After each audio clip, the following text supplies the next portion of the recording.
এদেশে কোটি কোটি টাকা বিদেশে পাচার হয়ে গেছে, এখন দেখতেছেন আপনারা, কোটি কোটি টাকা। এই টাকাগুলো দেশে থাকলে আরো অনেক উন্নতি হতে পারত। এখন কোনো কাজ করতে গেলে চিন্তা হয় যে আবার লোকে কি করে না কি বলে, কোথায় কি করে করে। মানে আমাদের দুর্নীতি এমন জায়গায় চলে গেছে যে এটাকে আমি যদি বলি নির্মূল করবো, ইম্পসিবল, রক্তের মধ্যে মিশে গেছে।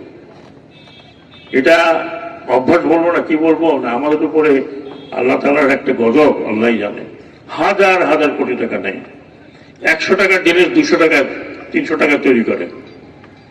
তো এটা আপনারা নিজেরা দেখবেন, এই দ্বীপবাসী কাকে দিয়ে আপনাদের উন্নতি হবে তাদেরকে আপনারা সামনে নিয়ে আসেন, বড় বড় কথা দিয়েন না।